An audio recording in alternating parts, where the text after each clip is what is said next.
Good afternoon, everyone. It's really wonderful to see you all here. My name is Stefan Lallinger. I'm the Executive Director of Next 100.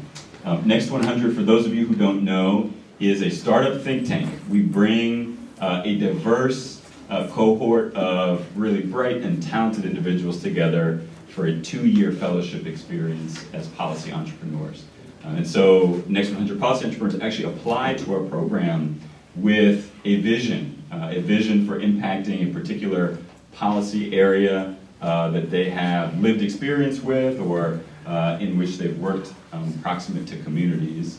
And ultimately they complete research and policy recommendations based on their insights and based on their work at their time at Next 100. One of our policy entrepreneurs in the second cohort is Robert Gottfried, who many of you know, and who's the architect of today's event, and we couldn't be more proud of Robert and the work that Robert has done at his time at Next 100.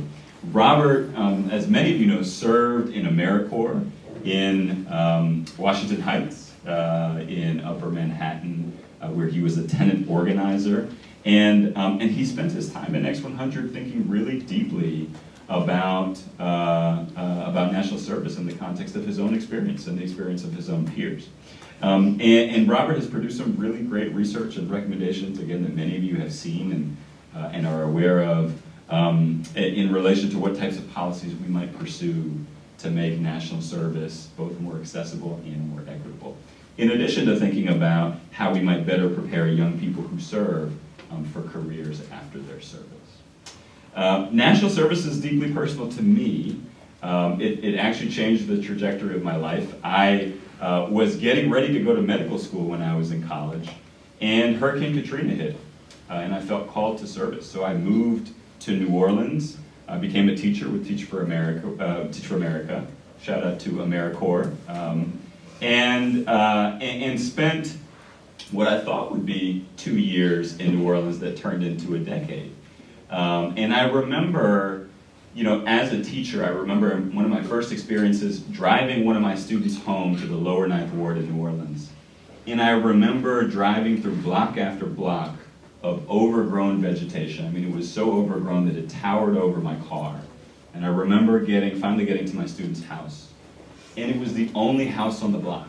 So I want you to envision an entire block, one house, surrounded by concrete stoops all around the house. So 3 concrete steps leading up to nothing, leading up to what used to be a house.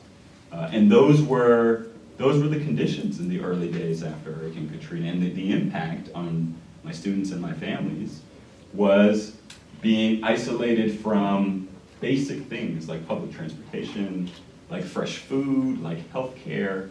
But it was the resilience of people in New Orleans and the vibrancy of the spirit and the culture that made me fall in love with the city, and I stayed there. I stayed there for a decade, and ultimately became the principal of the school where I first started.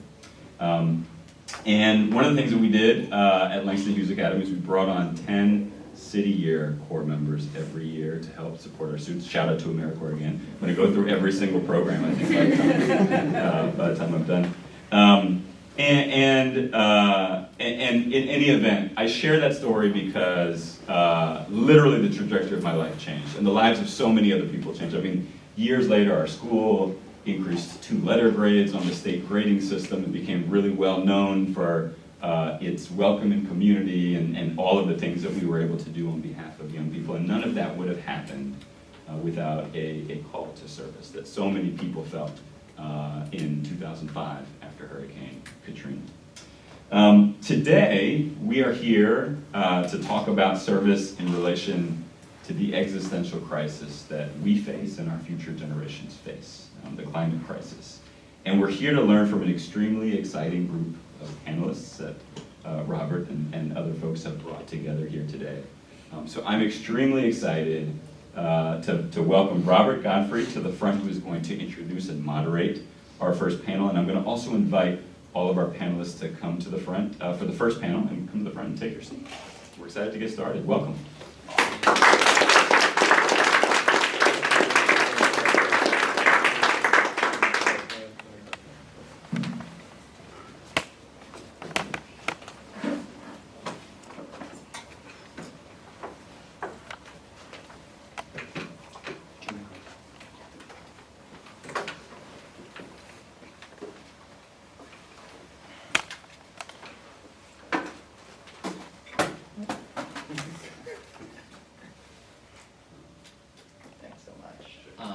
thank you for that wonderful introduction as well.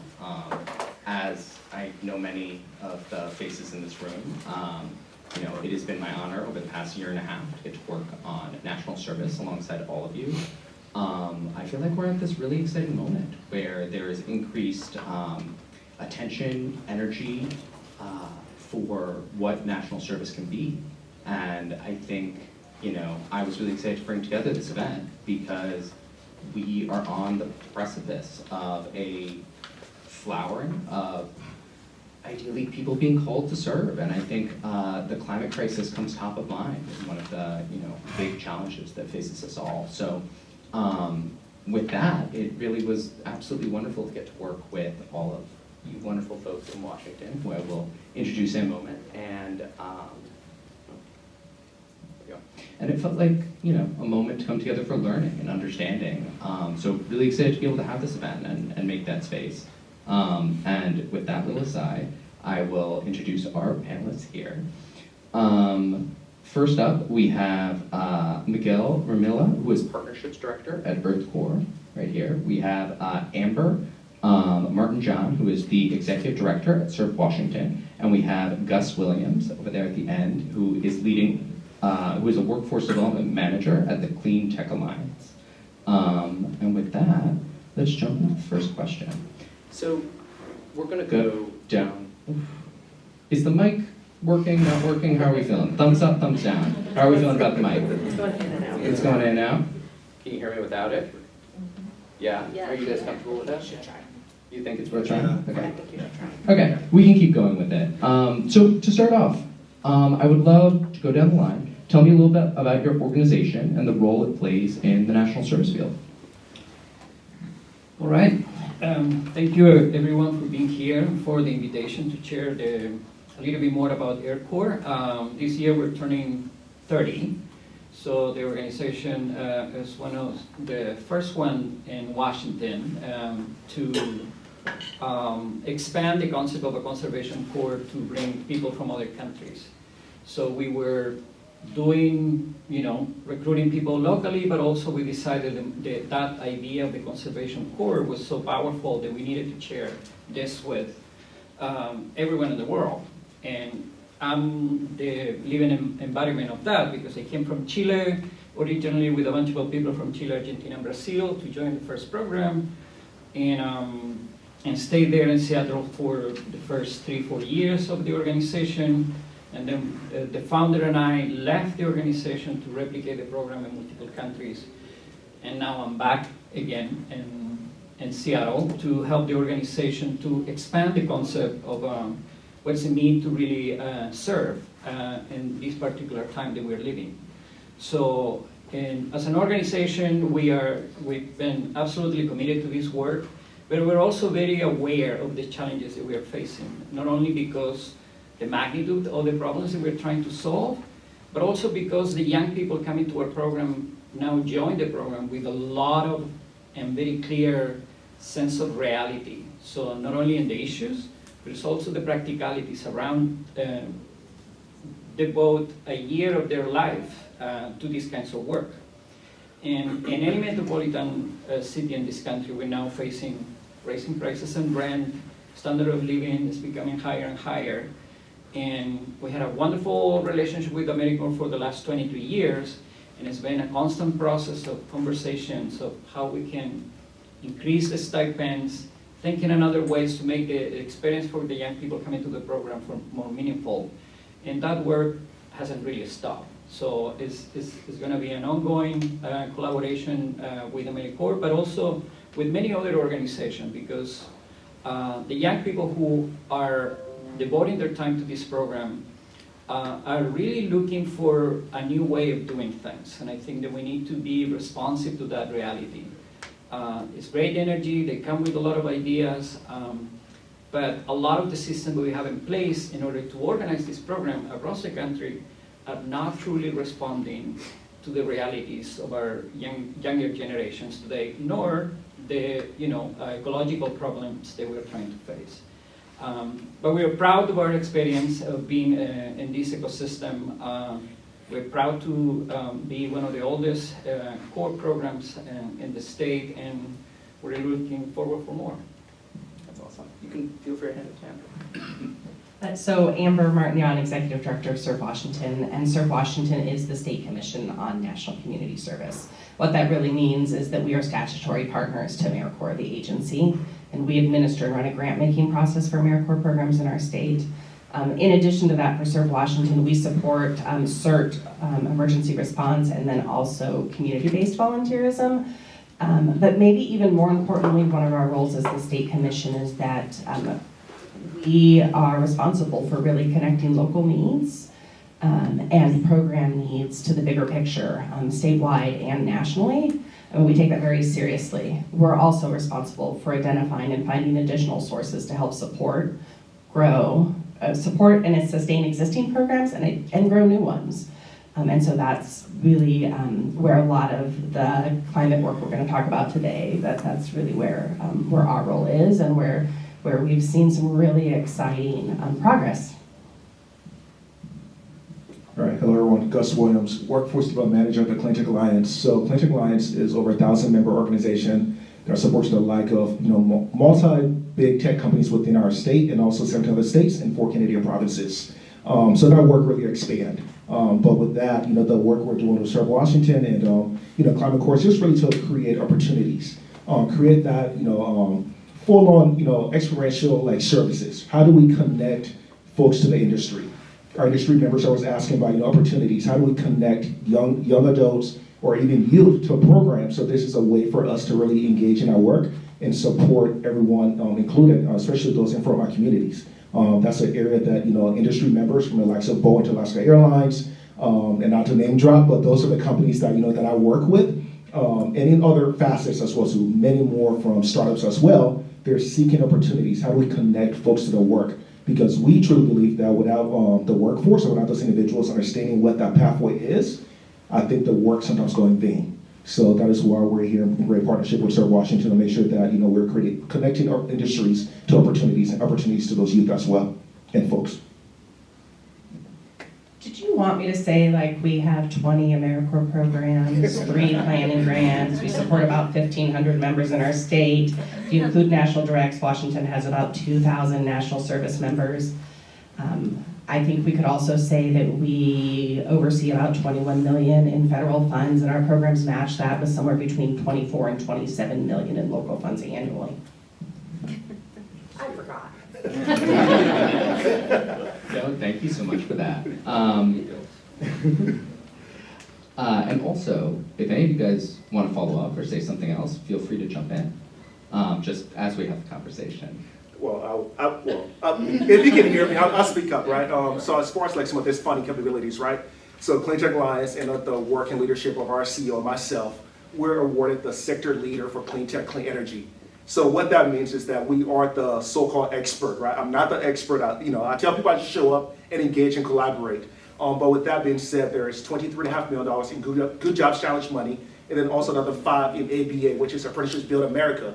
So we're really trying to, use some of that funding to bring everyone together to the table to support the work we're doing. Like I said, it's a collaborative effort. I'm not the expert, but somebody at another level say, "Oh no, you're the expert."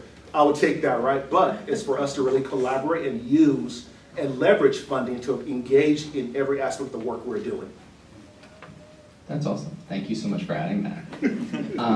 So I think a bunch of you touched on this with the last question, but to ask it straight out, how does your organization center impacted communities and encourage equity in national service? In the case of AmeriCorps, what happened was aside from the international component in the early years of the organization, there was not really much of a diversity element of the experience for the core members, nor the work that we were doing, because we were getting contract with the city of Seattle or the cities with a significant budget who can pay for our services. We were not really dedicating time, or were not intentional in serving underserved communities or communities of color. So part of the reason, because I'm back, is the organization went through a long process. It took them more than 10 years to actually respond to the voices of the core members who they wanted to do this work. They wanted to be more intentional in serving communities of colors, not only in the Seattle area, but they're coming from all over the country, and they saw that that's a need. So we need to learn how to do this, right? So now we are in this process. We're in our second year where we are dedicating a significant percentage of our budget right now to create services for communities of color and serve communities and co-design with them a new approach to tackle all the issues related to climate. So we're trying to find ways to give them tools, but also raise their voices and make sure that they can participate at the city level, at the county level, at the state level. So we're also learning how to do this job, because this is being responsive to the communities comes with lots of negotiations and learning processes that are not necessarily easy. But we are committed to do this. And since you asked us to be vulnerable and be transparent here, we don't know if it's going to work.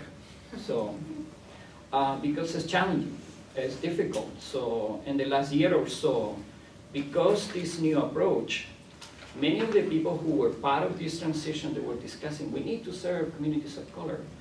When I came back and started building what are the details of that definition, that process that you want to go through means A, B, C, D. So many of them realized, I'm not the person to do this job, so I can't do it. So it's not for me. So the turnover in the organization has been significant.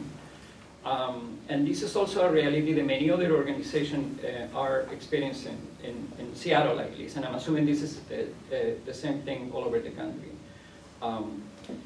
I think we're in the early stages of really understanding how to do this work in a meaningful and genuine way. And it's not an easy process by any means. So I think it will require some time for us to get something right and then try to scale up. Yeah, I love how this almost sometimes works. A lot of our work is really governed by the input from our governor-appointed commission and then the members that we talk to and the programs that we talk to. And so for the last couple of years, we've rolled out with philanthropic partners, with state funding, things to be responsive to the input that we've received. And every time, it doesn't work perfectly, right? And so when we talk about centering the communities or centering what's needed, we are learning how to be more comfortable with getting it wrong more often, which is not an easy spot to be in for state government or federal government, right?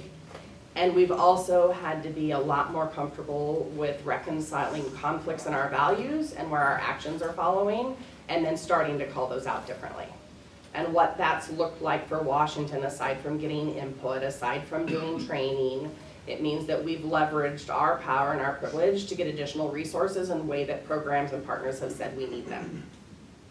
And so we, first through philanthropy and just now through state funds, have a BIPOC equity fund that increases access to AmeriCorps by subsidizing host site fees for BIPOC-led and serving organizations. We just got increased funding for access, to support access of members who are, have lived experience with poverty, so that we can increase their living allowances. We didn't get money for everyone to have increased living allowances. We got money for people with lived experience with poverty. And so we've had to center certain groups or certain places where we know we're not meeting those needs because we're not able to get the resources we need to do it for everyone. And that's definitely an uncomfortable spot to be in. I'll let you talk. I'll think if I forgot something. All right. No, I definitely agree with the rest of the panelists on here, right? I truly think we're in a space of, we need to seize the moment, right? For transparency, being vulnerable. I think it's time for us to seize this moment. Whatever that moment is to really engage with our frontline communities, to support them in their work. I support industry members. And in full transparency and conversation, we said the industry is white and pale. Right? White and pale. That is in the boardroom, that is, on the field, in the trucks and everything else, right? Doing this work. It is white and pale. So excuse me, being full transparent here. But to really move the needle some is for our industry members to really get into the communities that they're serving, that they're working with. So, for example, if they're going to go in and do a weatherization program or a project, stay in that community.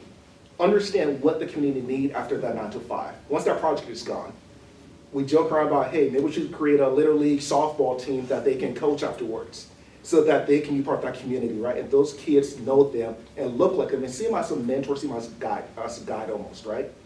But it's really to engage them at a higher level to impact and do their work. The industry members are really trying to find a way to seize the moment as well and realize that we're all at fault. But in order for us to move this needle some, we need to step up and seize the moment, be part of the community. So when I'm talking about frontline communities and being centered within that work, part of it also is not just talking about diversity, equity, inclusion anymore, right? It's belonging. That is the component that I think we're missing a lot of times, is how do we feel like our, people in our community belong in these spaces? I myself, I would say I'm a breakthrough, right? I'm a breakthrough. I sit in spaces where I'm the only person of color. I walk in these boardrooms, I look around, I'm like, here we go again. Can I truly speak my mind? Can I be free of my thoughts? Am I going to offend anyone if I say something, right? So being that breakthrough candidate for a great organization, I feel like sometimes the burden is on me to lead and open the doors for everyone else. I've cracked the glass ceiling a little bit, I would say, but at the end of the day, it's going to take more effort. It's going to take a lot of, uncomfortable conversations and truly support everyone in our ecosystems, in our community. And that starts with the industry members that I support, that I can solely and freely speak my mind and say, the efforts you've done for 50, 60, sometimes 70 years has led to nothing. Where do we start now?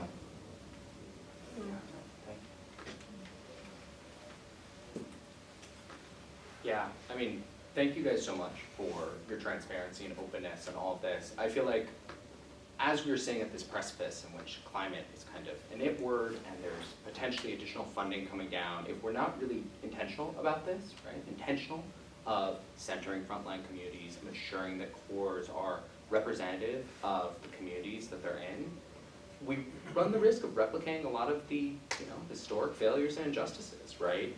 And I think sometimes there can be all this pressure, like, there's all this money coming down, we gotta do something tomorrow, like, we gotta figure it out now.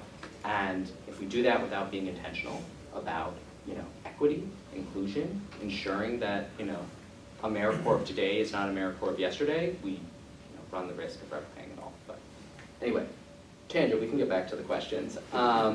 So speaking of exciting moments, we are, on this precipice in Washington State. There's, the Washington State Climate Corps is officially passed both houses of state government.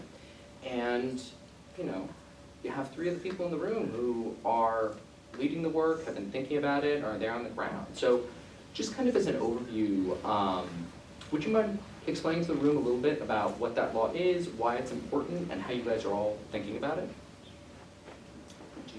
Well, we have Amber Want me to start, and then we'll Okay. pass around.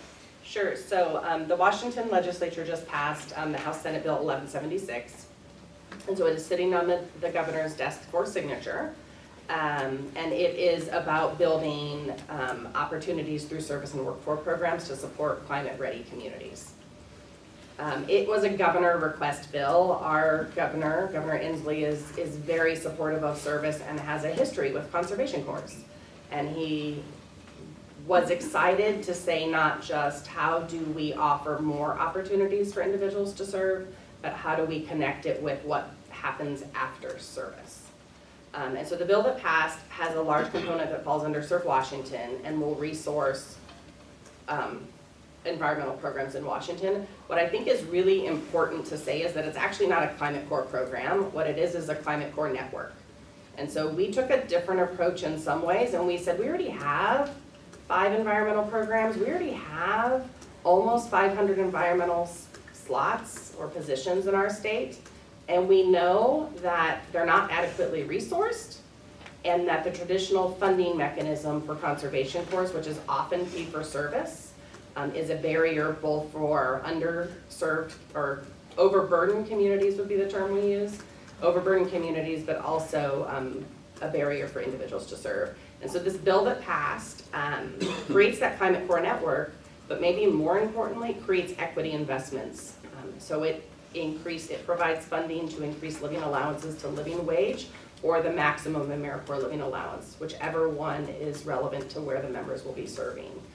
It creates a pot of money to subsidize host site fee or partner fees for BIPOC-led organizations and tribes to be able to partner with these programs.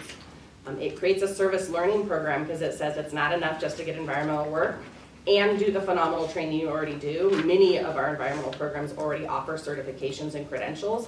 What they don't necessarily do is connect with clean tech, clean energy, and future jobs.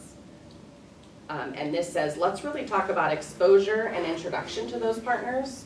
And so it has money for that. Because I know Robert's gonna ask me this, I'll just say how much money. So the state put 1.7 million in the 2024 state fiscal year and 2.6 the next year. The bill says this is meant to be scalable.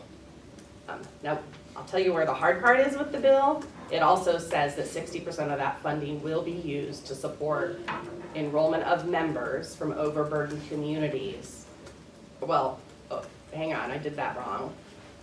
Members from vulnerable populations in overburdened communities.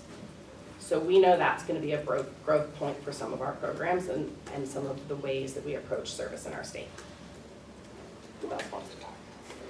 So part of that network that Amber is talking about is, connecting industry members to service members. So just not from a, hands-on, opportunity to work here or get service learning, hours or curriculum here for X amount of times, but also what does that pathway looks like for a career? And working with high tech, big tech, all these different companies within a climate tech or a climate space, energy space as well. That is kind of what we're aiming to do, is create those pathways. And also on and off ramps. One of the things that we're truly passionate about is how do we create, these one-off opportunities that folks can get the training or education they need to step into that next role, whatever that may be, if it's a year or 2 years from now. But creating those on and off ramps, I think, is super key. One of the things I was having an earlier conversation about is how do we scale these things up? But it's really to look at what's already existed and what can we add on to it. So that is the networking piece and the network that Clean Tech Alliance bring to serve Washington to really engage in our work some is having access and opportunity to those career pathways once their service learnings are done. In our case, we are a program who's supposed to benefit for this new law and legal structure. And we also see ourselves as an entity that's supposed to provide with the details in terms of how this need to be implemented on the ground, because it's great that everyone is agree about doing this, but connecting with the community, truly responding and developing the services is an entirely different project altogether. And for us, it's very important to be able to share that information and start working more collectively. So Gus and I, we were talking about this mentality of been working in silos for so long, and this is an opportunity for us to change that, to break that, and really create an ecosystem where by working together, we will be able to better respond to the needs of the communities that we're trying to serve. That's awesome. Amber, I know you want to add something. I also am curious on this point, so we'll just hold here for a moment, which is, you made this distinction in calling it a Climate Corps network. All three of you talked about how you're working to break down silos, work together to make sure this program is equitable, is ensuring that it is, responsive to industry needs. Can you talk just a little bit more about that network? Like, how do you make that happen? How did you guys all meet each other? because I feel like this is an important piece for a lot of state commissions who are trying to think through what this will look like if they get more climate dollars. Sure. I'm trying to think about where exactly it started, and I think it might have started with me going, what exactly do you mean by a climate corps, and how do we define that service? And I spoke to Governor's Policy Office people, people started bringing me into meetings, and what I realized is I am never fully gonna understand exactly what this means, and I need to partner with the experts who really do. Because the ways we've traditionally talked about environmental service, some of it fits and some of it doesn't. And in one of those meetings, Gus was in the room. And I think I said, I think I found you on LinkedIn and I said, I need to understand this more. Can you talk to me more about how you're thinking about workforce development and where there are industry needs that connect with service? I think you're right. I mean, if you haven't kind of guessed, this panel is not me and program directors. Miguel does partnership development. Because doing this type of work and centering over burdened communities isn't just about how you run an AmeriCorps program, it's how you bring different people in the room and you learn from them. And I might have gotten off track with your question. So before I ramble more. I actually would love to hear more about the work you do as a partnership director. I think this is an important piece. Yeah, before me coming back to work for Air Corps, I spent maybe 14 years developing these kinds of programs in over 17 different countries.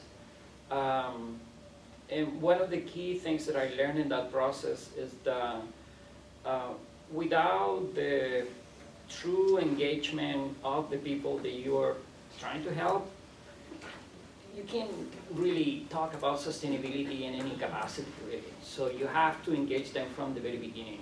Otherwise, it's a nice experience during the time that you're there. So when I came back to Air Corps, I also faced the same challenge that an organization said, let's focus and develop a service and people will come. No, they will not come, right? So we have to go to them and stay there for a long period of time. And this has been a very critical issue for us internally because we are committing ourselves to work in communities and in cities that have no resources to pay for the work that we deliver to them. None. So I have to bring the resources to those communities, right? Then we need to connect with things that are happening on this side and make sure that we also expand that conversation to philanthropy, to corporate dollars and so forth, because this is a marathon. So we are entering a long-term marathon. And in the process of truly engaging with the community, start by understanding that those who are more affected by all these climate issues, when you ask them, where in your life priorities the environmental issues is, it never come, not even in their 10 top choices. It just doesn't, right? So I have heartbreaking conversation with high school students that when we go there and present our model and the experience that we offer to young people, the first question that I get is, how much money, how much you guys pay for this? Can I get a job after this, right? Can I get a job that will pay me enough to live in Seattle? So 16, 17, 18 years old kids, that is already in their mind, right? It wasn't in my head when I finished high school, so they don't even think about the possibility of college. They have if we create things like what GATS is trying to do and, more experiences or more technical capacity and offer more opportunities in that realm of possibilities for young people, then we will do it. But all start by really going deeper into these communities and really understand their issues, right? And I consider this to be particularly challenging for the environmental movement in the US, right? Because it's been a white-led movement, and just it's hard for them to get that this is not a priority for communities of color. It's not because they don't care, It's just they have to put food on the table first, right? And until we understand that we have to work in other areas and we have to solve other issues, it's very unlikely that we're gonna get the level of support that we need in order to overcome these problems. So we need them in the same boat with us. But first, we truly need to solve and create an ecosystem of well-being and positive experience for these communities that will give them the chance to think about the possibility of spending time with us in any of our projects. I don't want to lose sight of the fact that AmeriCorps is a force multiplier, right? We have the ability to engage so many people in making a difference in communities.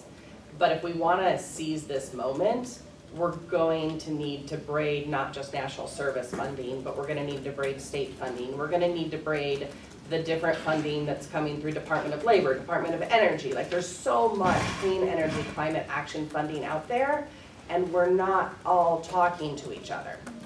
But when I listen to Miguel talk, or when I listen to Earth Corps say to me, here's what we need, what I constantly hear is it's not just about member benefits, that's critically important.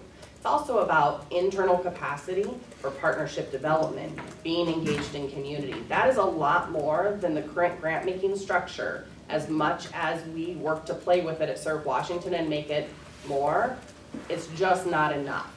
And so we need more people at the table, including industry. Sorry. No, and that makes sense, right? In industry, one of the things that we really look at is, public-private funding as well. One of the things that, we ask our members to do is, hey, if we go after this funding, could you match, right? So creating that public-private venture dollars, or whatever we want to call it, I think it's instrumental, right, to really enhance and create this awareness and expand the work we're all trying to do. So the fact that industry members is willing to say, yes, at whatever match, or if it's 40, 50%, we'll take on that burden to support the work you do because we believe in it, or really support everything that National Service is really trying to do. So to alleviate that stress on state budgets and federal budget, all those things, right, it's literally leaning in on industry and asking for a little more as well, because we are all the problem. Wow. I mean, thank you guys all for taking us down that rabbit hole. That it was really valuable in terms of just thinking through how these programs come up. So you all touched on this in some way, and I think Amber specifically used the term braided funding. I would actually love to dig in a little further on this point. So, we know more funding is needed. We know we need to braid funding streams down from the federal government. We also have this exciting opportunity where there's all of this new state money coming in from Washington. Can you guys speak a little bit more about how you guys can braid these funding streams together, get more partners to work at the table, and ensure that these programs are robust? Because everything we've touched on here, making sure you pay $16, $17 an hour, you just take AmeriCorps money and just match it, you can't do it, right? So how do you get there? Okay, fine. I think this is one that I'm in many ways still trying to figure out, and so I'm really grateful for the partnerships we have with America's Service Commissions and with Service Year, because in some ways they are more experts on some of the different approaches to this than I am, and I learn more every time. But I've been in DC all week, and I think I've heard 6 times this concept of IPC. Am I making up the acronym? No. And I feel like where AmeriCorps, the agency, can actually help make sure the right partners are in there and the state voices are being heard, so that the way that things are braided actually are meeting our members, our programs, and our community needs. I think that's one of the biggest things that actually has to happen if we as a national service network want to really move forward both on climate action and on economic justice. No, I think you hit it on his head, right? Part of that braided funding model or idea, right, is to really look at the work that DOE is doing, right? So for example, a lot of corporations and companies that I work with are going after some DOE funding, NSF Science Engine funding as well too, right? You name it, right? It goes beyond. You can't take me anywhere. Those of you that know me, you know that. It's a Northwest thing. I'm very sorry. No, but to really go after this together, right? One of the things that we try to do and talk about openly at Clean Tech Alliance, right, is, we want to get away from competition. We don't want to compete for every single dollar. How can we work together that we create this hub model that Miguel and I were talking about outside earlier? Create these hubs, create these clusters, right? To say, hey, here's funding from DOE. Who's in a network that has some knowledge or standing or idea to bring together these partners to go after these funding together, right? Because I think where we get lost is one entity trying to go after this funding source without the resources or manpower or person power to support the work. But if we come together as a cluster, as a hub, as a group, right, to say, hey, we each bring something different to the table, makes more sense than just one organization trying to supply this workforce or so-called feed the beast. I forgot to mention the core network, they're very helpful too. Yeah, the way that I see it is that I see there are different layers of conversations. One, state, national, where these conversations, we should continue to stress the importance of exploring a new approach to funding in general. And also, every organization can play a role in this. So we at Aircore, we are also trying our chances and forcing some of our corporate donors to give us unrestricted funds.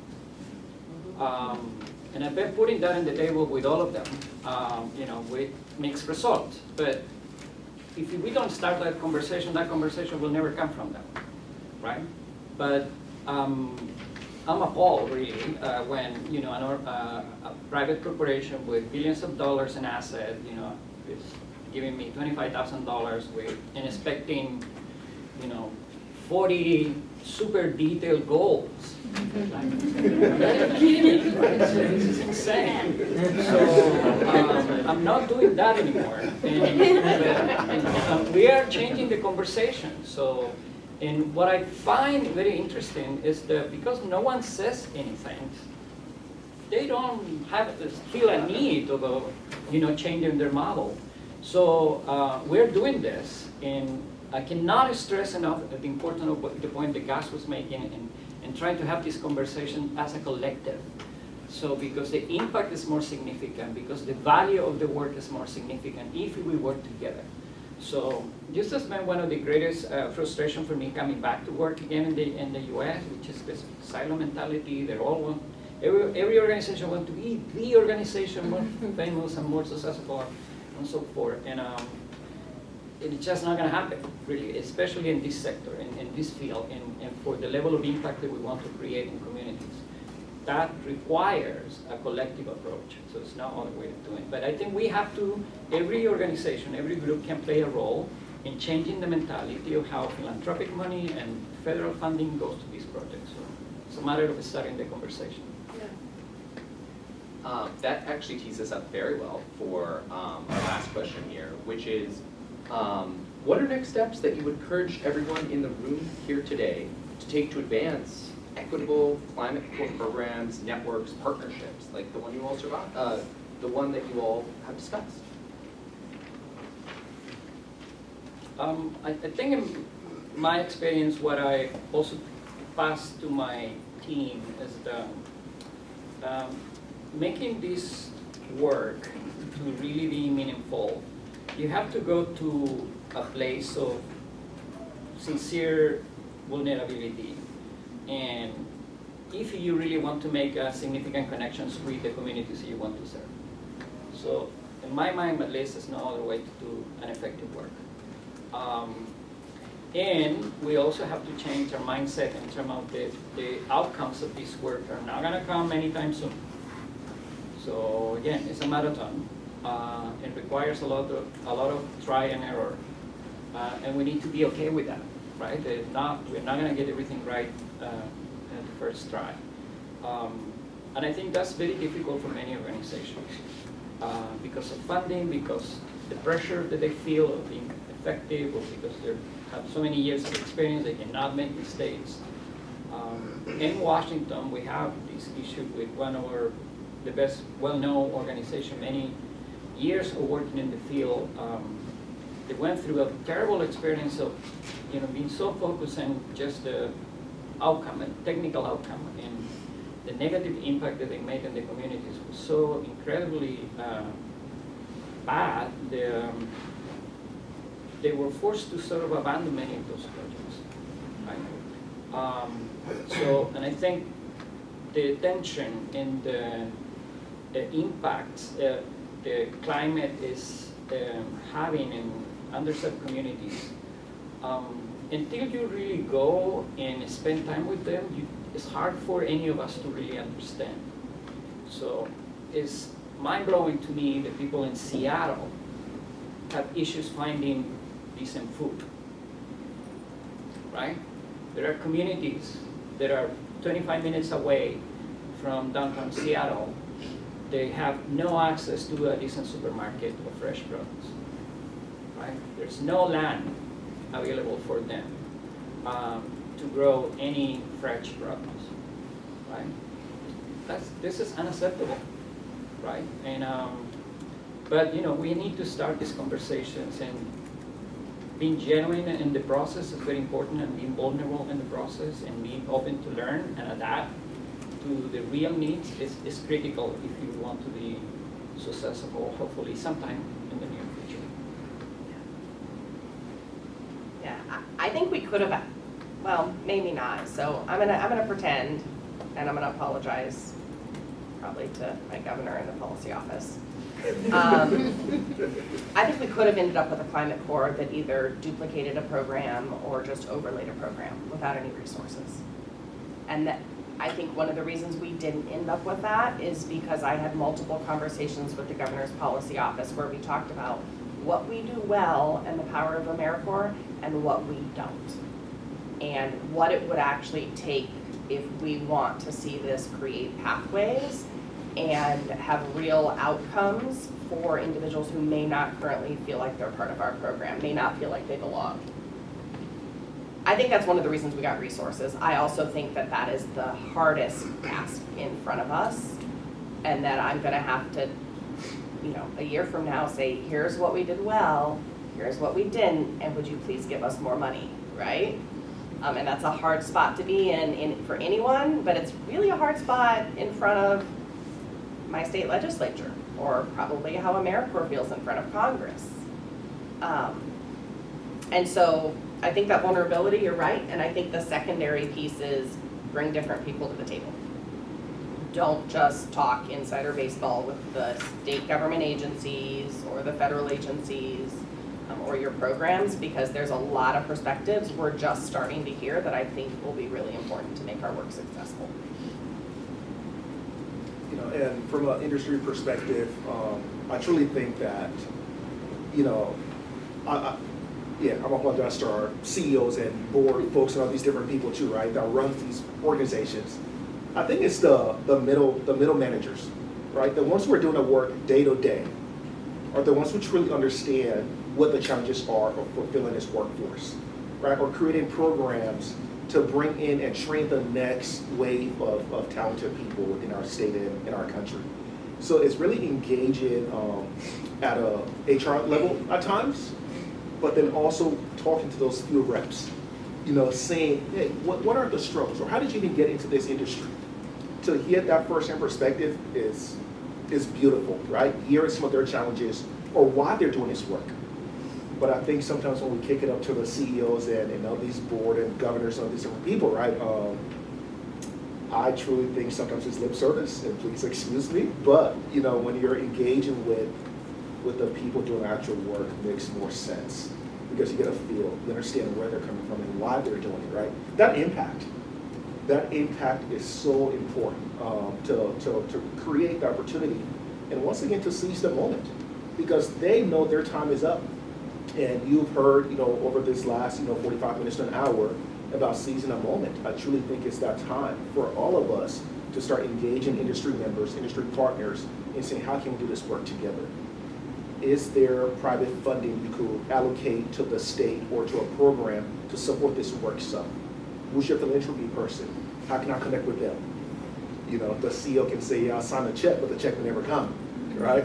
But if you talk to a philanthropy board or that person overseeing financial givings, I think the work is done better that way as well too. Yeah. Well, thank you all for sharing all of your wonderful expertise and being so vulnerable and honest about figuring out what this looks like. And congratulations. This is a big moment for you guys, and I'm hopeful that you guys can be a model for other states and other places, and hopefully we all keep talking to each other and figuring out what works and what doesn't. So please give our wonderful panel a round of applause.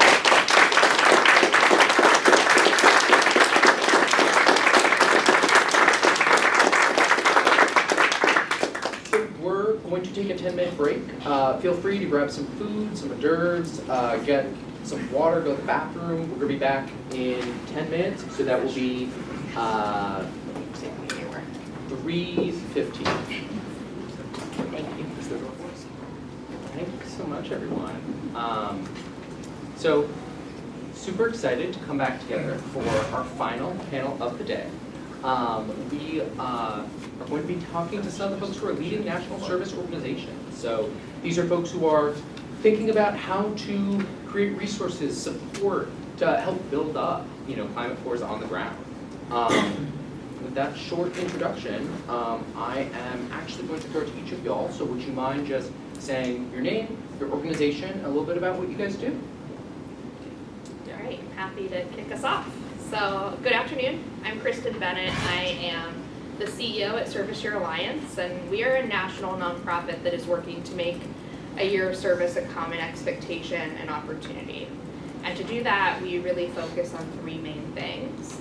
The expansion of national service, and in particular, making it more accessible and equitable so that more people have access to service, and we do that through policy narrative change. Second, we provide recruitment resources and tools to the field, including our online platform, serviceyear.org, to make it easier to match young people to service year opportunities. And third, through our collaborative impact work, we bring together programs, state service commissions, different stakeholders to tackle shared challenges and identify shared opportunities. So, for example, we just had a recent climate learning cohort in our impact work that I can talk about a little bit. And at the end of the day, Service Year Alliance really just wants to see a future where service year is part of growing up in America, and we do all that we can to try to make that a reality, and are super proud to work alongside our partners at ASK and the Core Network. Great, thanks, Kristen. I'm Kyra Esgate. I'm Chief Executive Officer for America's Service Commissions. So we are the National Association for the 52 state and territorial service commissions across the country, such as Serve Washington that Amber represented on the first panel. We really focus our work in three key areas. The first is on commission capacity building, so working with commissions to provide training and support for them to do the work that they do in their states each day. The second area is advocacy, so really focus on advocacy at the federal level primarily with the AmeriCorps agency, but then also with Congress as well. And increasingly, we're starting to do a lot more statewide advocacy as well in partnership with state service commissions. And then finally, thought leadership. So as Kristen was talking about, like again, kind of getting the idea out there about what service could look like, what are the opportunities there, how do we really think about how to advance some of the challenges that we all face through national service. We really try to articulate that as well. I'm Mary Ellen Sprinkle. I'm the president and CEO of the Core Network, which is the National Association of Service and Conservation Corps, not to be confused with the Washington State Core Network. We have been around since about, I think, 1985. We were founded by a handful of corps that existed at that time to be their voice in Washington with Congress and the administration. We continue to do that, and we provide access to funding through several large federal grants and foundation grants, including an AmeriCorps grant that is specifically designed to serve young people who have been historically underrepresented in national service for low-income communities. We also provide training and technical assistance, how to start corps in communities that don't have them, how to expand existing corps, and how to help corps improve the outcomes for the corps members they serve and the projects that they do. And like my colleagues, we allow for a lot of networking and sharing of ideas. And actually, Miguel, Earth Conservation Corps, we are proud to count you all as one of our members. And some of the things that you mentioned, I'm thinking, oh, we need to hook him up with Green City Force in New York City. But the sharing of what is already going on in the field, I think the last panel mentioned trying to kind of figure it out and be ready to make mistakes, which is absolutely how it should be done, but we have had a lot of organizations that have made those mistakes previously and have found success. So we try and marry folks together who are looking for the same goal. And collectively, our corps engage about 22,000 young people a year in conservation and climate service. Thank you. Thank you all so much. And I think some of you touched on this briefly, so hopefully we can dive in a little more. How does your organization center impacted communities, and how does it encourage equity in national service? Yeah, happy to address that. So I'm sure that you both will probably talk a lot more about programs. But I think for us, given that our mission is a common expectation and opportunity, that means that we need to make it something that's way more accessible for individuals. So equity is the centerpiece of all of our work at Service Year Alliance. So last year we released our equity agenda, which covers a lot of recommendations. It's on our website that speaks to the ways in which we believe we can make service years more accessible to more individuals that are looking to serve, as well as underserved communities that are looking to host service programs. But I can say that even in my own experience as a proud AmeriCorps Vista alum, I was just like fortunate that I had this niche experience where people knew about it and I learned about it, and I was also fortunate that I had parents that let me live at their house so that I could serve. And that can't be the reality if we really want service to be part of growing up in America. Service Year Alliance has additionally focused a lot on post-secondary pathways and thinking about how we increase opportunities for a diverse array of young people to serve, primarily focusing more and more on how we position service years as an opportunity post-high school. And we just released a whole set of free resources last year for the field. It's inclusive of quality continuum to assess whether your program has what it takes, so to speak, or areas that you can work on if you want to be more attractive and supportive to that population. It includes a curriculum that speaks to, I think, a lot of what Gus had touched on, thinking about how can we bring individuals into programs with a strong focus on belonging and their own lived experience, and focusing on asset-based frameworks and skill attainment, or those sorts of components. And we bring this also to our climate project, which I know we'll talk about some more. Yeah, so I think from the ASK perspective, so ASK is our acronym for America Service Commissions, and I probably will use it several times. From the ASK perspective, we're again really focused on thinking about how state commissions can be advancing this work within their respective states. So a lot of what we've been doing is when we think about accessibility, we think about it both in how are we bringing national service resources to new communities, against new issue areas, et cetera, where we haven't been able to demonstrate the power of national service, but then also too, how are we making the opportunity to serve more accessible as well. And so those things kind of combined really drive our thinking about this work and how we try to support commissions around that. So for commissions, as Amber shared, they do have a primary function is to do grant making, right? So they're making decisions about AmeriCorps state programming within their state.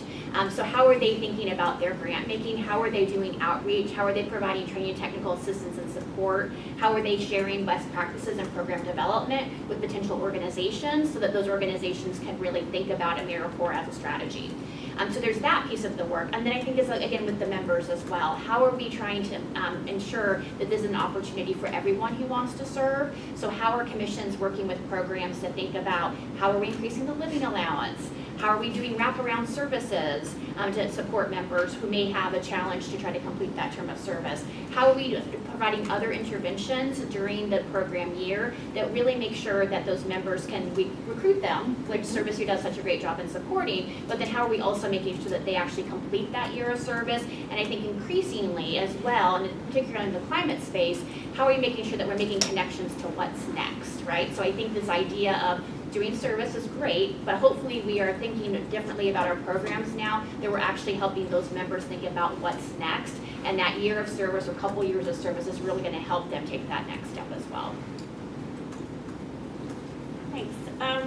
So the Core Network, as I mentioned, represents about 150 programs across the country, and they are operating in communities, urban, rural, from Brooklyn, New York to Bangor, Maine, to Denver, to Durango, Colorado.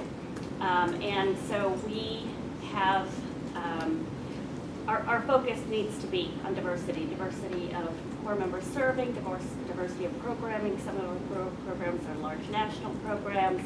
Some are very small, very community-based. So we, because of the diversity of our members, we've kind of always been focused on providing a range of services. And to Gus's point, and I'm sure everyone knows, the conservation movement is historically middle-class white people, and we have been aware of that since our founding, and as a result, have supported cores to engage a diverse group of young people. About 40% of the young people currently serving in a core identify as a person of color. About 50% are from low-income communities or households. So and on the other side, probably about 50% are young people who have completed college and who are looking for career experience. So we have kind of, by necessity, had to provide a wide range of services, which is great. So we are focused on helping cores get access to things like bus passes, childcare, health care. We've been working on increasing the living allowance for many, many years. For using the education award for things other than post-secondary education, maybe a down payment on an apartment or a car if you need to get to work. So we provide very diverse services. Wraparound supports are extremely important, and helping our cores gain access to those are really important. PowerCore PHL in Philadelphia, for example, has a whole team dedicated to young people re-entering society from incarceration. So they help with finding a house, expungement of records. So it's a lot more than just the climate change work. It's and I think you mentioned this, it's providing a very holistic, comprehensive suite of services to young people. And we've focused on the workforce development aspect of service for a very long time. Things like credentials and industry recognized certificates. And about 6 years ago, we started a partnership with the Kellogg Foundation to start something called the Moving Forward Initiative, which is designed specifically to help core members of color identify and combat systemic racism in their programming and unconscious bias in their lives, in their programming, and in the conservation space. And a number of our cores have participated in trainings through those programs. We have a number of resources on our website that folks can access. Most recently, our Director of DEI developed something called Core Member Liberation and Leadership, which is designed for core members of color to navigate the conservation space and advocate for themselves and identify barriers and be empowered. So yes, we definitely pay attention, are focused on diversity, equity, inclusion, and access to a whole bunch of, to all different kinds of populations. A lot of our cores actually run affinity crews, so all women crews, LGBTQ and A crews, returning veterans, tribal programs. So, so yes, it's definitely part of our fabric. Yeah, thank you all so much for all of that. So let's hone in a little bit on climate cores, because that's what we're all here to talk about. How does your organization support climate core programs specifically across the country? Service Year Alliance actually embarked on a multi-year partnership in partnership with the Cisco Foundation, and I'm grateful to have the Core Network as an advisor on that work as well. We wanted to set out and understand what are the best strategies to fully leverage service to combat the climate challenges. How do we best equip core members with skills and training and experience that they'll need to advance into a career in the growing green economy, and understand the messaging that resonates the most with young people, and trying to think about bringing them into the climate fight and specifically into service. So with those goals in mind, we took on several things. We worked to understand what existed already, right? So we looked at national service fields broadly and explored different innovative climate programs and a variety of state service commissions to get a sense of what the existing models were, the best practices, the challenges, and opportunities for growth. And from that, some diverse outreach, in particular thinking about how are different models showing up in urban and rural, in team-based models, and single placement models, tried to really cover our bases and get an understanding not only from that perspective, but what does climate really mean, right? So are we talking specifically about conservation? Are we talking about food systems? Are we talking about community planning and disaster relief? And tried to cover our bases across all of that. And we were able to land on 3 climate resilience models, and you'll hear me talk about it, and I'll let you know that we're actually releasing 3 roadmaps for these, for entities that want to explore creating climate core programs. And so from that, we also wanted to get a better sense of the employment side and the workforce side. So we spent a decent amount of time exploring employer associations and workforce development partners and other organizations that are really focused on the future green economy, the skills that are needed. And I can tell you, being out talking not to the national service community, but to the climate community, they're saying, yes, we have project money, we don't have people money. We desperately need people. So that came through very clearly. And then the perspective of young people. So we took on some polling and focus groups to really understand, do they care about climate? Do they care about service? What messages resonate? And we were able to learn over 60% of young people do care about climate. It really concerns them, and yet the majority don't know how they as individuals can actually do anything to have an impact. At the same time, I think it was roughly 30+% of those individuals said they would be interested in serving in a climate position, which is actually quite a few when you think about it. So we kind of saw this opportunity to lean in to not only a way to expand service, but to focus in an area that young people really care about. So we've been able to take all of that, pull together a group of standout climate-focused programs, and work with them over the last year or so, developing these roadmaps so that we have resources and tools that can go for individuals or organizations that don't yet have programs but might want to deploy service in that way, or entities that care about energy efficiency and care about these different services in community but haven't thought about service being part of the solution, and really have been able to prompt that conversation. Great, Kristen. So from the State Service Commission perspective, what we have been doing, and commissions have a long history actually of funding environmental programming, conservation core programming, and many of our members of Mary Ellen's organization. And so we knew that work was being done already, and that there was some understanding at the commission level about what that could look like.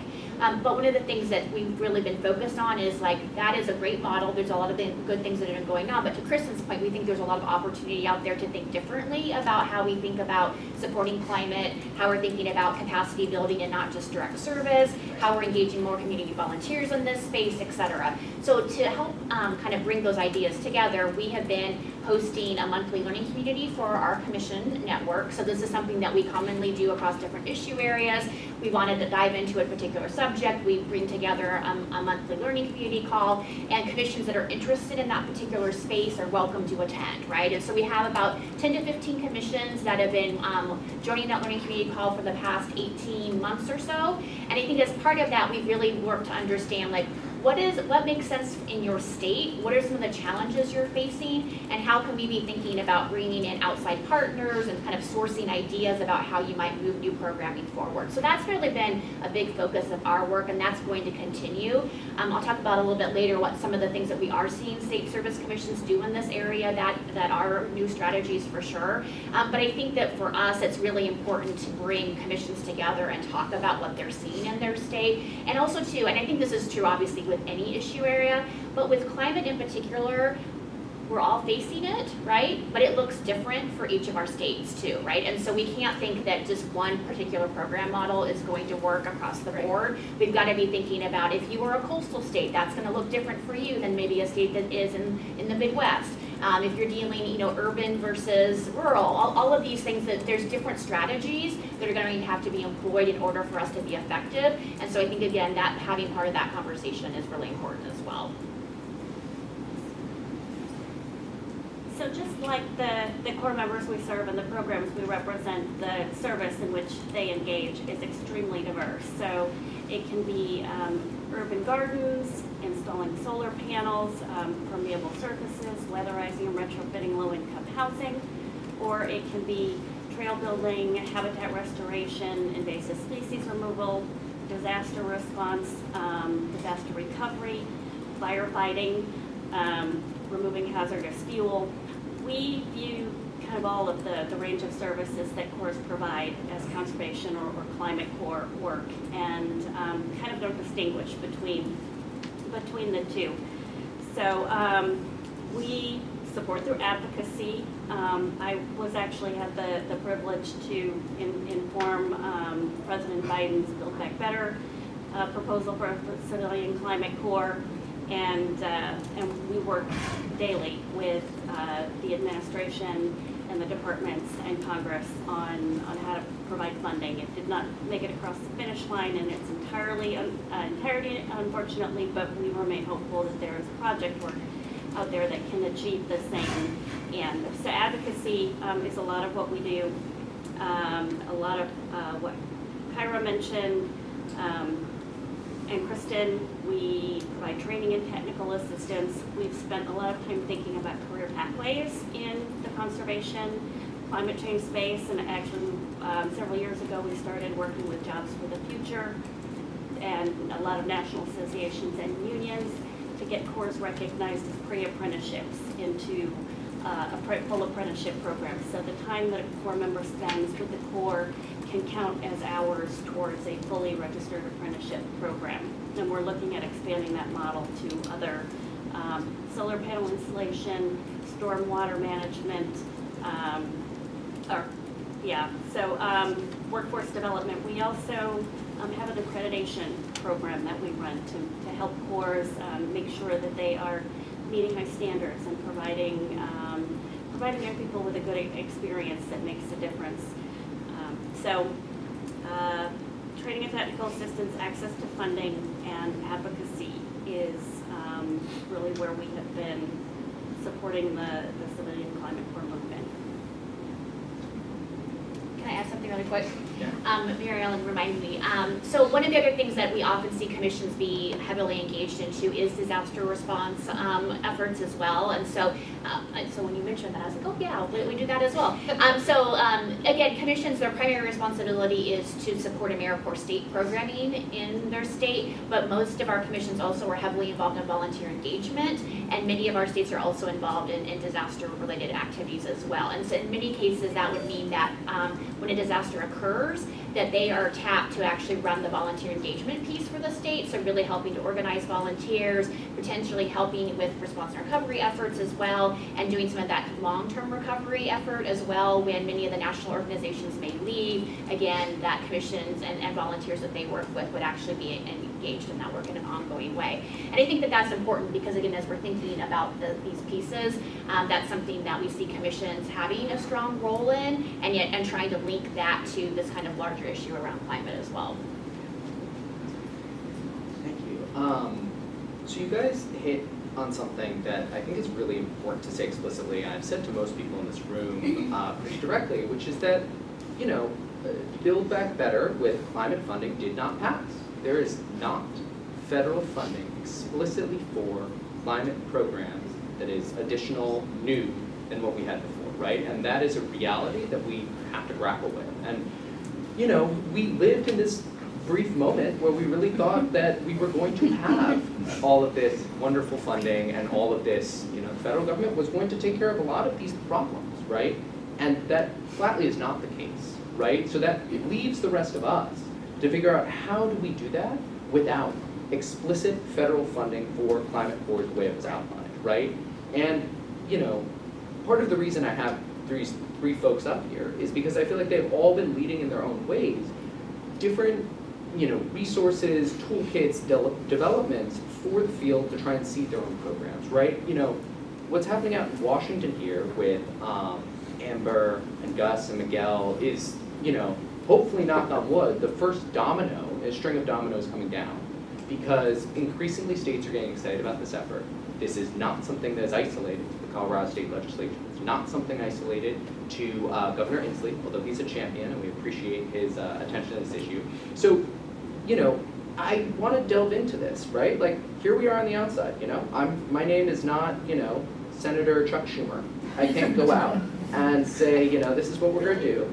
So, as outside organizations, right, we can't just open the spigot of federal funds. How are you guys developing resources to help support some of these corps on the ground and help ensure that, you know, the Amber, Gus's, and Miguel's of the world aren't the only ones? And with that, I'll kick it to you while we go down the line. Yeah. We got I don't know if we should talk about Build Back Better yet, but you know, I think we'll get to it. We focused on what we hoped were gaps but opportunities, right? So, Mary Ellen has talked about like the strong track record the conservation corps have. But when we were thinking about what were we hearing from employers and what were we hearing from at least our exposure to industry, and what we were hearing from young people, and what we were hearing the gaps were in national service. Like, that's where we wanted to spend our time and think about, can we identify what these models look like so that there's a place for communities to start. And those are our roadmaps. So like I said, they're coming out next week. Hopefully you'll all check them out on our website. But the reason we did this, they're energy efficiency, community capacity building, and their rural resilience, right? So nothing about that says climate corps necessarily.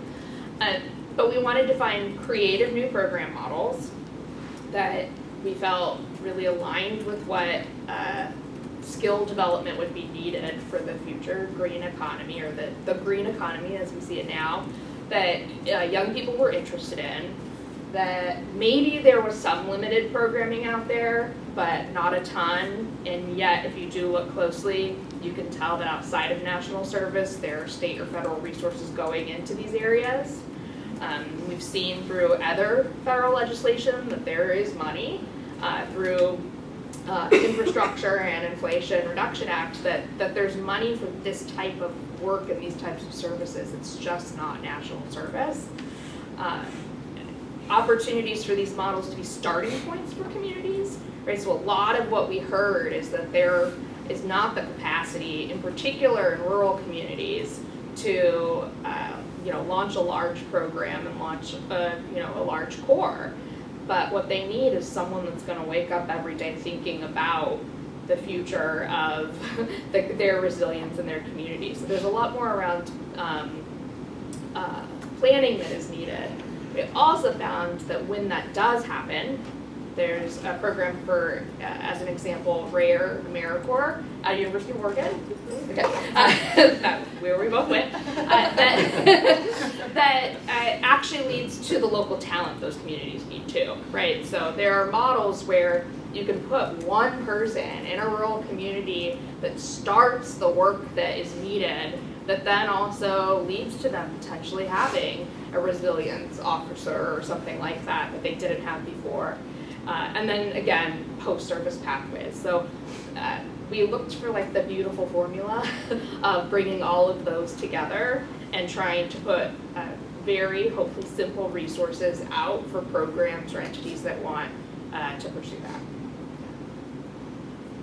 Yeah, and so, and building on what Kristen was saying about the resources being available at the federal level, given our role working with states, what we're really focused on at this point is making sure that the State Service Commission is identifying where those federal resources are coming down at the state level and then working to go develop partnerships with those state agencies and departments. So I think that there's a lot that can be done at the federal level still at this point, and certainly the AmeriCorps agency is looking at that, but we also think that there's opportunity for developing those partnerships at the state level as well. And so that's where we've been really focused as part of our monthly learning community, is identifying like where are those places, where is that money going to be coming down, and how can commissions go and introduce themselves and like, let's talk, and you have project money, we can have the human capital piece, like how do we make that connection? And again, I think it happening at the federal level is great, but I think there's a lot of power to be happening at the state level on this as well, and then that also can be replicated at the local level. And so it's kind of trying to identify where those pieces are, and so we're then also documenting that. And something that we'll talk about a little bit later too is we've got some commissions that have done some really great work in partnership development, and as a result have been able to identify funding to get new member positions out into communities as well. So it's really about trying to make those connections at multiple levels, not just at the local level, not just at the federal level, but really how can we hit it at all three levels to really maximize those resources. So cores, much to my dismay, do not have a line item in the federal government, and when we do, I can retire. But, and actually, if the Civilian Climate Corps had gone over the finish line, I might have, no, just kidding. But I would have. So there is not a federal line item. So cores, by their very nature, need to pull funding from multiple sources. When I first started, I was talking to one core director in, I think, Madison, Wisconsin, and they said they had between 50 and 60 different funding streams. So in California, for example, they run charter schools, so they're able to pull average daily attendance to fund their programs. The New Jersey cores get direct funding from their State Department of Labor. In Colorado, they're using the state lottery system to help fund their cores. So cores have gotten pretty creative, and of course foundation and private funding, and all of the fee-for-service dollars. And of course AmeriCorps is a critical piece for the core network and for all of our cores, and is many times the glue that kind of holds these programs together. So as we mentioned, there was in the original reconciliation package $15 billion going to AmeriCorps to support Civilian Climate Corps, $5 billion to the Department of Labor, and unfortunately that did not get included in the final package. But as we've alluded to, there are billions of dollars for project work. For example, there is $3 billion at EPA to address climate change in environmental justice communities across the country. The Department of Transportation, the Infrastructure Investment and Jobs Act includes billions of dollars for things like alternative transportation, carbon sequestration, a lot of things that cores can and do. The U.S. Forest Service just put out an RFP for $1.5 billion for urban forestry, planting trees, maintaining tree canopy, and that is what cores do every day. So we're looking, as Kara and Kristen both said, we're looking across all of these opportunities, looking to fill in the gaps.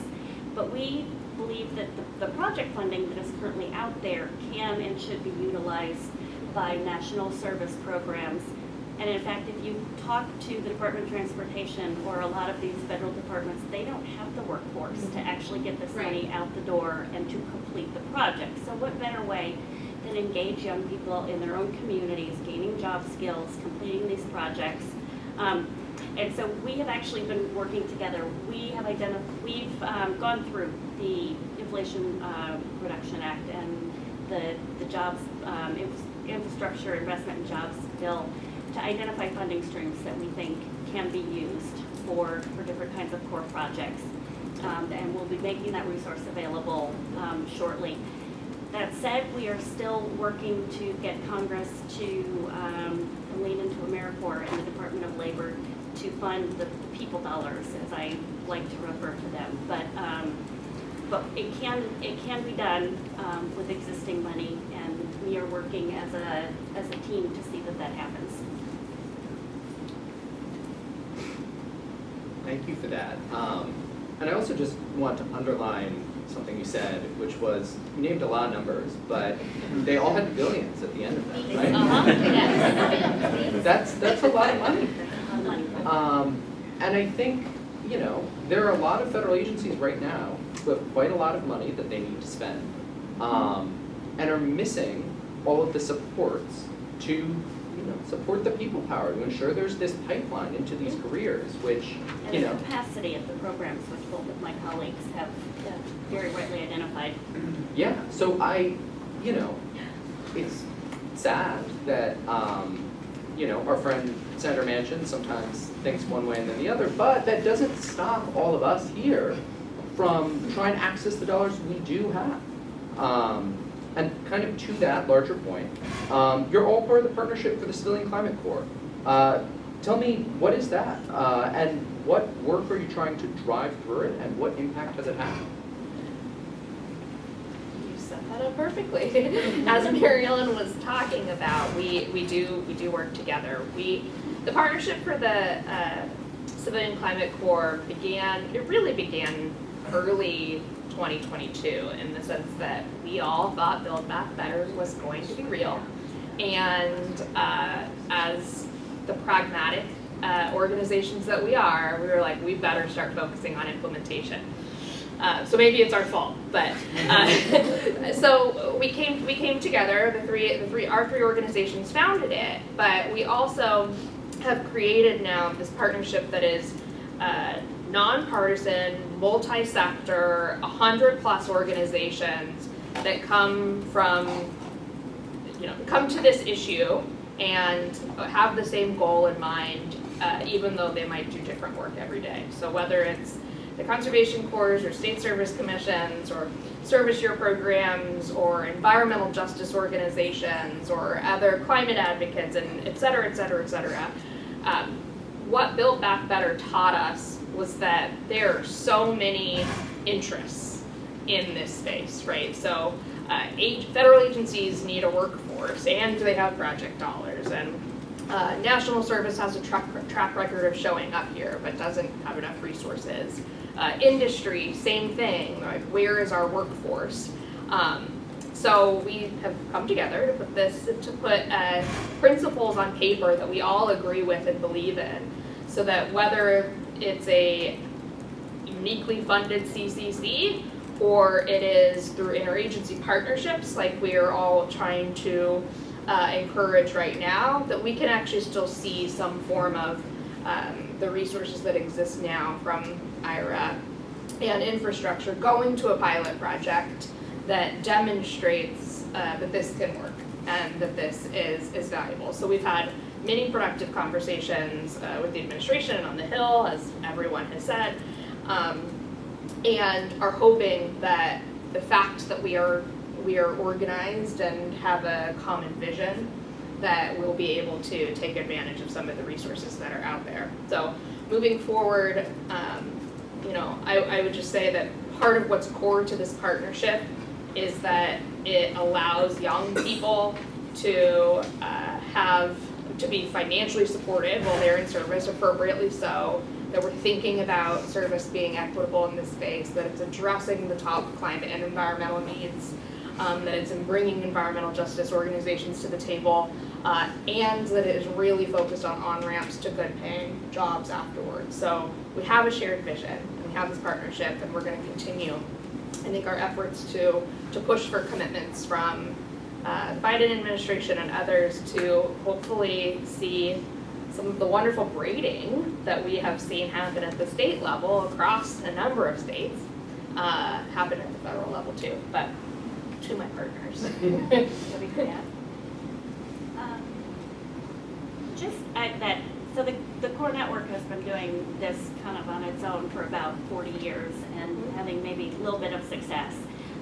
Get together with some really powerful partners and different interests, state commissions, volunteer organizations, climate change organizations, youth, labor.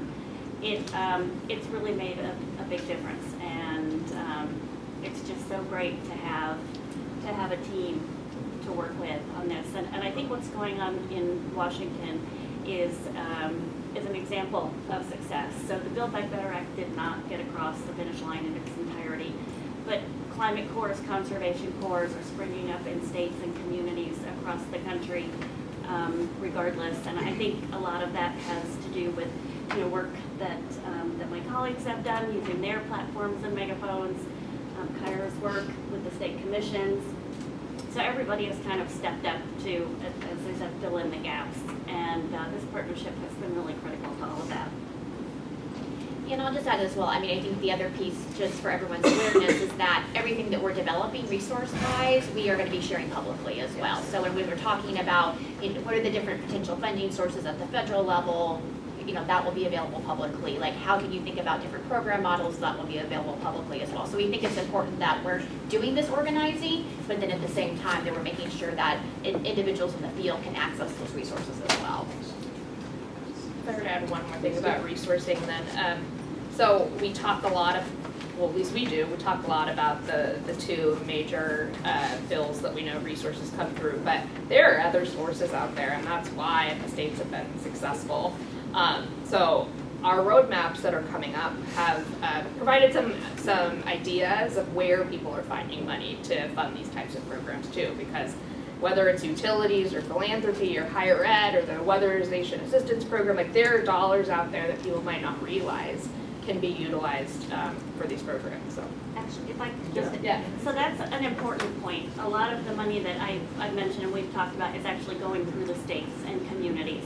So you need to be talking to people in your own communities and states, the recipients of those funding sources to get them on board and in partnership at the local level. Yeah. And with that, I think we're going to have our final question here today. And we're going to limit it to one step. So, we've talked about the great work you guys are all doing and the partnership with the Civilian Climate Corps, but, everyone in this room can do something to advance, climate corps programs. So to that, what is one step that you would encourage people in this room to take to help advance climate corps programs? One. Join the partnership for the CCC, which will allow you to get resources such as our climate roadmaps. But no, seriously, you can email the partnership for the CCC at gmail.com. You can go to serviceyouralliance.org/climate to see some of these new resources. We also have a webpage, bit.ly, so bit.ly/partnershipccc, and has everything we've been talking about here.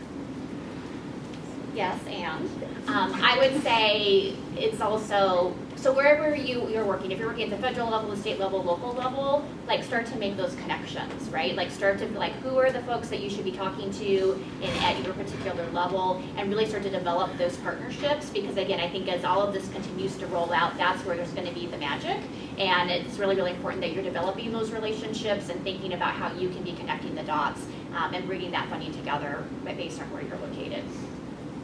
Yes, and if you were thinking about starting or growing a conservation or climate corps in your community, I would suggest you can look to see if there is an organization or a program already running in that community rather than kind of reinvent the wheel. You can find that information on the Core Network's website. But even if there is one in your community, there is a good chance that there is more need. There's certainly project work and climate change resilient work that needs to be done. We could all do climate resilience work for the rest of our lives and probably still not be near where we need to go. But there's all this opportunity. It could be that there's a population in your community that's not being served. It could be that there's a skill set or a community that's not being served. So you could identify an existing conservation corps, identify a need or an underserved community, or help grow the field. Well, thanks so much. And with that, can everyone give a round of applause to our wonderful panel?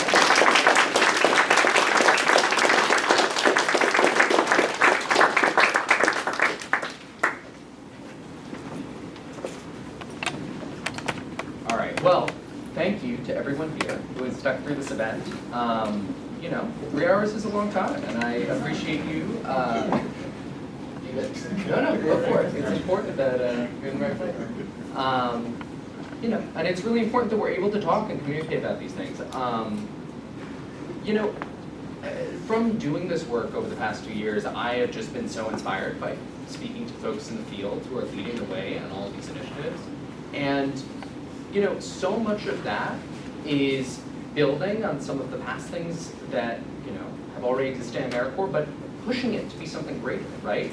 In the case of Washington, it's, you know, everything that Amber has done to go and talk to, you know, her state legislature, her governor, to say, hey, these things are important. It's everything that Miguel and Gus do every single day on the ground to make sure that as, you know, the Washington Climate Corps Network becomes a program, it is something that is centering industry partners, centering partnerships and communities, right? We're doing this in a way that's equitable and robust and growing something that can really, you know, be a sustainable model here. I mean, everything that Kyra, Kristen, Mary Ellen are doing through the partnership with the Civilian Climate Corps, through thinking and finding resources for other folks on the ground, has been wonderful and is, on some way, is building up the toolkits that we all need to go and run with this stuff. Now, whether that's back in our communities, back in our states, it's something that I think we can all advocate for and push for and build on this momentum and ensure that, you know, Washington is just the first domino in a long line of climate corps to come in states across the country.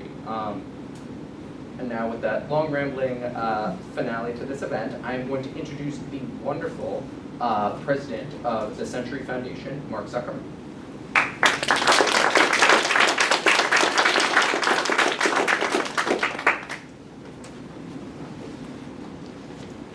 It's great to see you all. I'd like you all to give a hand to Robert, who's led us through this conference, and his commitment to this issue is unmatched. I just think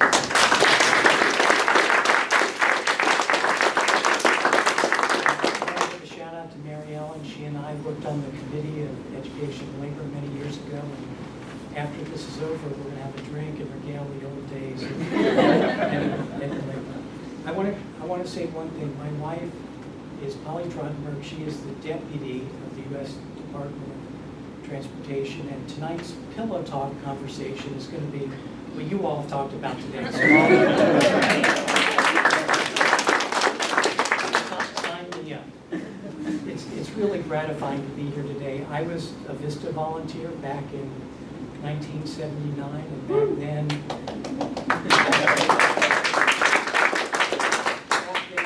subject came up a little bit, it was what you left to the community that was the focus. And I love that AmeriCorps provides important services. I think there's space in the volunteer world in communities for both kinds of services. And it just warms my heart. You know, there is a whole new generation of not only young people, but lots of people who want to volunteer, who want to dedicate their lives to the issue of climate. And providing them a gateway, an opportunity. I know for me, and I think almost every volunteer would say this, VISTA AmeriCorps, it changes your life. And it makes you a lifelong, it gives you a lifelong commitment to the cause that you do during that year of volunteerism. Same thing with Peace Corps. People who do that talk for the rest of their lives about the importance of international development. So thank you for all the work. These panels were amazing. Let's give them one more hand.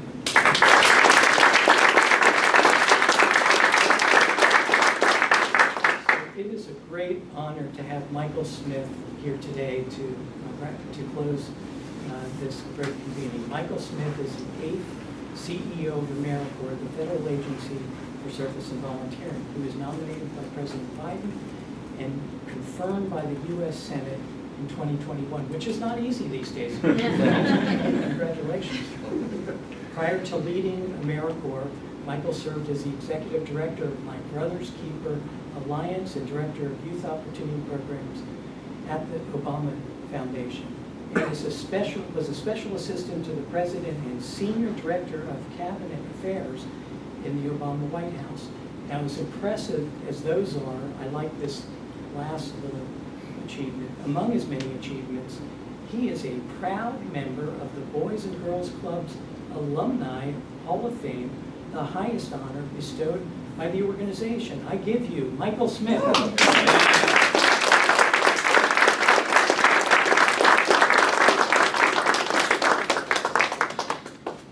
Thank you so much. Good evening, good afternoon, everybody. It's wonderful to be here today. Good to see so many familiar faces. Sorry to those of you that have been with me all week long. You're probably going to hear me say some things that you've heard me say in 3 other forums. But to everyone else, it's going to be great. Thank you, Mark, for that kind introduction. Thank you, Stefan, for inviting me to be here today.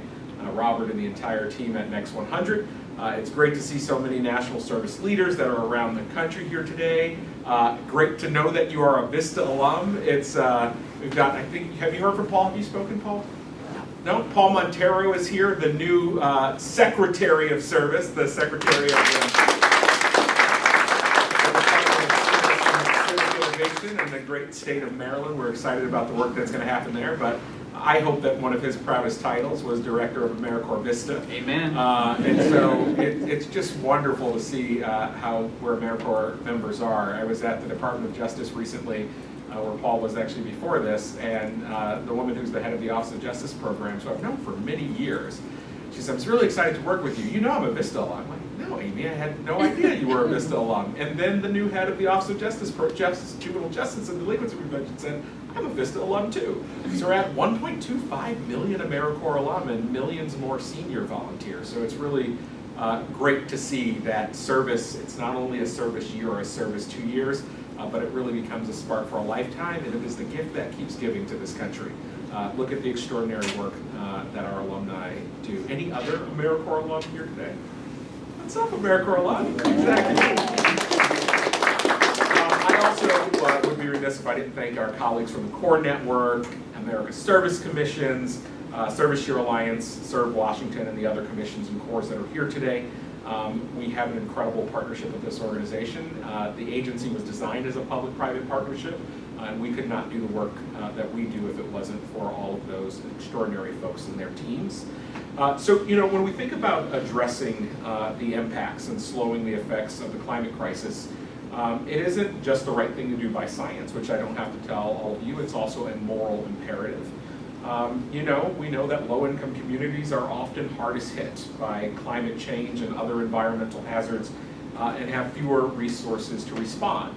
And so the Biden-Harris administration is acutely aware of this inequity and has prioritized taking action on environmental justice to ensure that all people, regardless of race, background, income, ability, or zip code, benefit from our nation's environmental laws and investments. And I think, as you also know, that's why last Friday, the President deepened that commitment by creating the office, the first office of environmental justice at the White House, and releasing a report on what 24 federal agencies, including AmeriCorps, are doing to advance environmental justice in communities across America. So when it comes to meeting environmental challenges, we know that national service works. It is a proven strategy to preserve public lands and waters, reduce energy consumption, boost local economies, and provide pathways to jobs and advance environmental justice. So now what we have to do is we have to make it work on a larger scale. We've got all the ingredients. We've got a well-established infrastructure. We've got proven evidence-based programs. I'm actually happy to report that at this point, almost 70% of AmeriCorps programs have strong or moderate levels of evidence. So we know that when you see an AmeriCorps program, it's going to work. We have historic funding levels. The largest investments that you've seen in this work in this agency coming from the Biden administration. And we've got young people that are fired up and willing to serve. Doing this work that I do, people ask me all the time, what do you think about this next generation? Are you worried? And that's the question that any of us that do this work do. And I was like, look, we've all got to be clear that this next generation may be resisting institutions, and they've had some good reasons to do that. But when I see what happened after George Floyd was killed and the way that young people showed up, when I see what's happened with the gun violence movement, when I see what's happening on climate change, I have no doubt that this next generation is going to take some of the problems that we gave them, our parents gave them, and finally see the types of transformation that we need. So what we need to do is we need to braid all of these resources together. And that's why states like Washington that are building their own state-based climate cores are so critically important. I just have to commend the governors and the state service commissions from California, from Colorado, Maine, Washington, Michigan, and other states for their leaderships in mobilizing national service to address the climate crisis. These efforts demonstrate that states are indeed the laboratories for innovation and that national service is a flexible and effective strategy to meet emerging needs. One of the best things about working at this agency is we can be the Swiss Army knife. Service can pivot at the moment, and if there isn't a better example, look at what happened these past few years during COVID, where many nonprofits had to shut down their doors or had to say you have to stay away or work with us a different way. Nonprofits that were doing international work had to call people home. And you know what National Service did? We pivoted. When teachers had to figure out how to go virtual, AmeriCorps members were right there with them going virtual. When folks had to still figure out how to respond to the effects of climate change, so fires and floods, AmeriCorps members, weren't staying home. They were there getting that work done. And so we see that flexible energy, and we see how states are doing such an extraordinary job harnessing it and building on a 30-year history of doing that work. This year, AmeriCorps turns 30. Anyone around 30 years ago, Sandy? Anybody else? So it's just extraordinary to see over the past 30 years what has happened. I'm also proud that last year AmeriCorps invested $117 million in climate and environmental stewardship projects, which was a 20% increase over the previous year.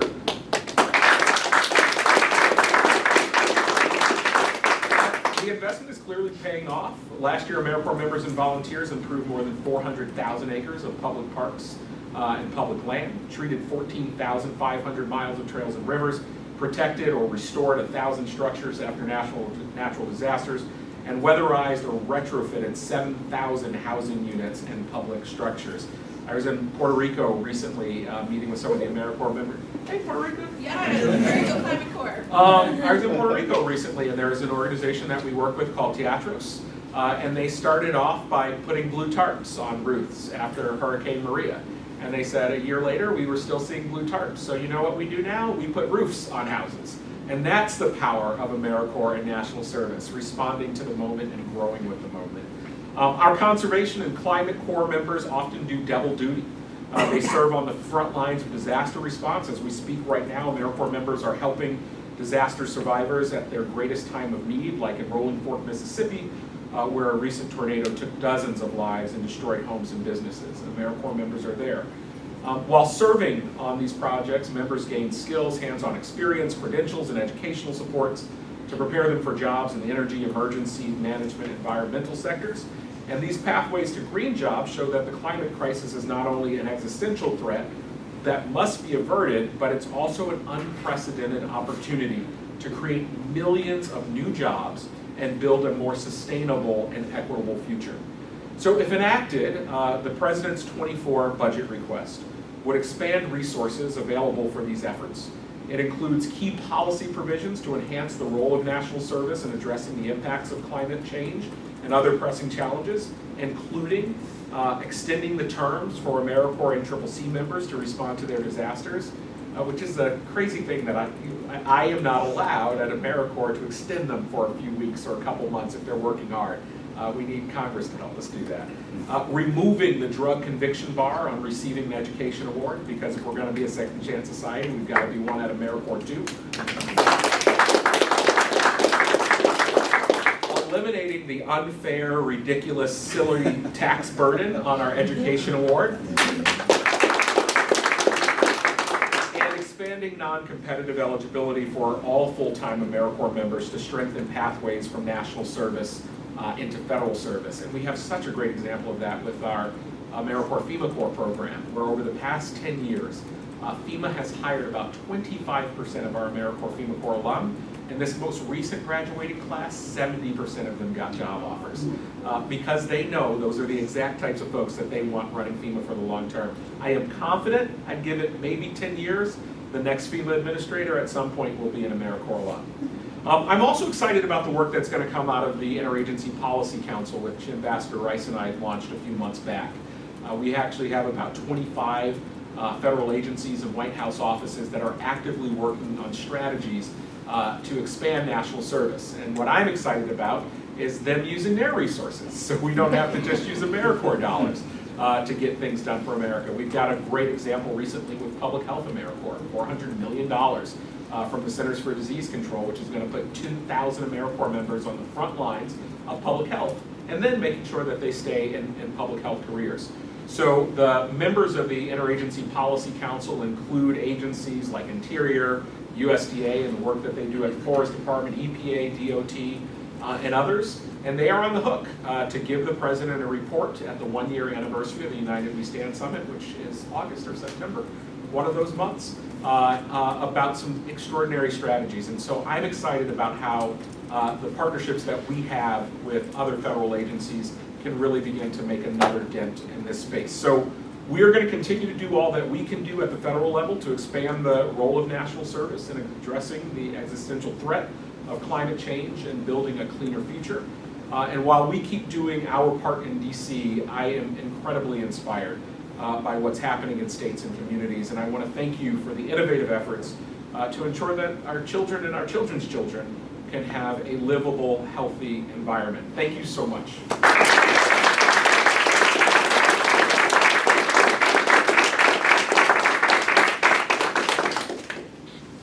All right, and with that, we have wrapped up our wonderful event for the day. So I would encourage everyone here to stay involved. We have a handy little QR code that you can scan to get access to the partnership of the Civilian Climate Corps website. And please email the partnership to the ccc@gmail.com to make sure your email is added to the list so you can find out more. There's a lot of resources, as we discussed, coming out, and I want to make sure we're all part of it. So with that, thank you very much. Enjoy the food and alcohol.